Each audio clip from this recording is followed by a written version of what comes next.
આપણા જીવનમાં લોકો અકસ્માતથી નહીં, આવર્તનથી પ્રવેશે છે. એટલે કે કોઈ સાથેની મુલાકાત થવા પાછળ સંયોગ કે કોઇન્સિડન્સ કરતાં ફ્રીક્વન્સી વધારે જવાબદાર હોય છે. આપણે એવા લોકોને આકર્ષીએ છીએ જે આપણી ફ્રીક્વન્સી અને મનોદશાને મેચ થતા હોય. સોશિયોલોજીમાં આને હોમોફિલીનો સિદ્ધાંત કહેવાય છે. એટલે કે લાઇક એટ્રેક્ટ્સ લાઇક. આ જ કારણથી નિરાશને નિરાશ, દુઃખીને દુઃખી અને પીડિતને પીડિત મળે છે. જેઓ ગુનાહિત માનસ ધરાવે છે એમને ગુનેગારો મળે છે. ફરિયાદીને ફરિયાદી અને સંતુષ્ટ લોકોને શાંત લોકો મળે છે. જે મહત્વાકાંક્ષી છે એમને એવા લોકો મળે છે જે એમને તક આપી શકે.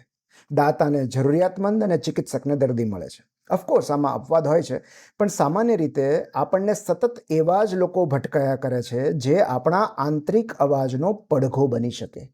આપણી મનોસ્થિતિ એક ચુંબક જેવું કામ કરે છે અને એવા જ લોકોને આકર્ષે છે જેઓ આપણી મનોસ્થિતિને બંધ બેસતા હોય.